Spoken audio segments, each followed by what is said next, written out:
Como você sabe, hoje o catolicismo não é a única religião existente, mas nem sempre foi assim. Durante toda a Idade Média, a Igreja Católica reinou sozinha na Europa e não havia um só rei com mais poder e riqueza. Mas aí surgiu um movimento que foi chamado da Reforma Religiosa. E a partir daí, a Igreja Católica deixou de ser a única religião existente. Como será que isso aconteceu?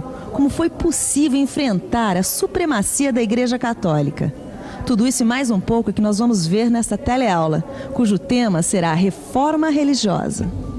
Você vai ficar sabendo por que a Igreja Católica começou a ser criticada, como Martinho Lutero liderou um movimento de oposição à Igreja e, por fim, vai ver como a Igreja reagiu e se reorganizou com a Contra-Reforma.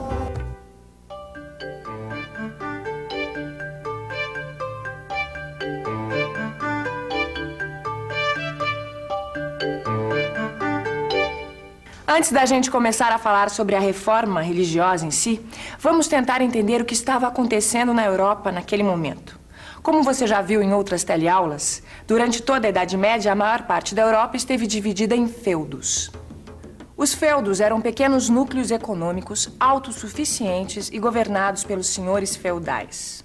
Ou seja, cada feudo tinha seus costumes próprios, suas leis específicas. Mas apesar de todas essas diferenças, uma coisa os feudos tinham em comum: o cristianismo. Todos acreditavam nos mesmos princípios religiosos e a autoridade divina do Papa era reconhecida por todos. Isso dava à Igreja um poder que ninguém mais teve durante toda a Idade Média. Mas o tempo não para e a história continua em movimento. E um dia essa situação mudou. Os feudos deram lugar a cidades. Surgiram novas ideias sobre o mundo e as coisas. E a Igreja Católica começou a ser questionada e criticada. Começava ali o fim da supremacia da Igreja na Europa. Mas por que será que os europeus estavam tão descontentes com a Igreja? O que movia esse sentimento? O pão vai comer-se. Essas pessoas acabaram de assistir uma missa católica. Será que para elas a Igreja deve se preocupar apenas com as questões religiosas ou deve se envolver também com outros assuntos, como por exemplo com a política? Eu acho que deve se preocupar mais com a religiosa, né? Mais com a questão religiosa, eu acho. É só a religião não se envolver nunca com a política. Como você pode perceber, para esses católicos, o papel da Igreja deve ser exclusivamente religioso. Era mais ou menos assim que há 500 anos atrás os europeus pensavam. Só que naquela época, a Igreja não estava exclusivamente voltada para a questão da fé. Alemanha, segunda metade do século XV.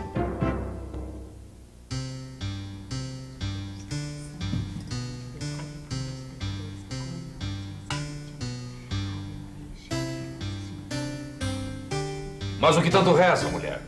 Alguém tem que rezar, não é? Se a gente for ficar esperando pelos papas, Deus que me livre. Os papas? Esse já nem sabe mais o que é rezar. É só ouro, terras, riquezas. Deus que me perdoe, mas as histórias que chegam de Roma... E pra completar, você não sabe da última. Louvado seja nosso Senhor Jesus Cristo. A Igreja ainda quer mais dinheiro. Você pode se preparar, porque os impostos que vêm por aí... Ave Maria, cheia de graça, Senhor, e convosco, bendito sois vós entre as mulheres, e bendito é o fruto de vosso ventre, Jesus. Mas eu tenho fé que isso ainda há de mudar. Ainda há de aparecer alguém que vai nos ajudar, que vai pôr um ponto final nesses absurdos da Igreja. O descontentamento com a atuação da Igreja era mesmo geral por toda a Europa. Mas havia um país onde essa insatisfação era ainda maior: a Alemanha. E foi nesse país que surgiu uma das primeiras pessoas que questionou e criticou a Igreja. Seu nome, Martinho Lutero. Lutero foi um monge alemão, um estudioso que conhecia profundamente a Bíblia. A discordância de Lutero com relação à Igreja Católica começou depois de uma viagem que ele fez a Roma, onde teve a oportunidade de conhecer o Vaticano. Vaticano, Itália. E aí, moçada, tudo em cima? Hoje eu conheci o Vaticano, a sede da Igreja Católica. Não dá para descrever o tanto que tem de ouro e de obras de arte por aqui. É muita riqueza, mas muita riqueza mesmo. Esse passeio pelo Vaticano até me fez pensar uma coisa que eu nunca tinha pensado antes. Não é estranho uma igreja que a princípio devia estar preocupada com a religião, ter tanto ouro, tanto poder? Olha, Vicente, eu vou dizer uma coisa. Se é estranho ou não, eu não sei. Agora, que a beleza do Vaticano é fora de série, isso eu não tenho a menor dúvida. Ah, lógico, mas isso ninguém tem dúvida. Lutero também achou o Vaticano muito bonito. O problema não era esse, Gil. O problema é que o povo europeu nessa época estava passando por muitas dificuldades. Parecia que não estava sensibilizado com esses problemas. E foi justamente por causa do descaso da igreja com a miséria que Martinho Lutero ficou chocado com aquela riqueza que ele viu dentro do Vaticano, entendeu? E aí, o que ele fez? E o Lutero aqui jogou pesado, viu? Ah, é? Ele voltou para a Alemanha e começou a defender que a única salvação era a fé. Mas a fé baseada nas Sagradas Escrituras e, com um detalhe, sem a intervenção da igreja. Olha só. A igreja, como era de se esperar, não gostou nada das ideias de Lutero, mas continuava buscando mais riquezas.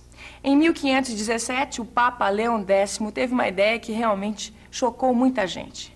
Leão X propôs a troca das penitências pelos pecados cometidos por pagamentos, chamados indulgências. Traduzindo, em vez de rezar para se penitenciar de seus pecados, os fiéis poderiam pagar para se livrar deles. Essas medidas deixavam cada vez mais claro o caráter comercial das ações da igreja. E é claro que essa ideia foi duramente criticada, principalmente por Martinho Lutero. Alemanha, 1517. Depois da proposta do Papa de comercializar o perdão, Martinho Lutero fixa suas 95 proposições atacando a igreja. Suas ideias são bem aceitas entre os alemães, mas muita gente se opõe a desordens e quebra-quebra. 3 anos depois, em 1520, o Papa pede que Lutero se retrate. Lutero queima o comunicado do Papa em praça pública, proclama que a única autoridade são as Sagradas Escrituras e se separa de vez da igreja. 1 ano depois, em 1521, Lutero é condenado pela igreja e se esconde num castelo onde traduz a Bíblia para o alemão moderno.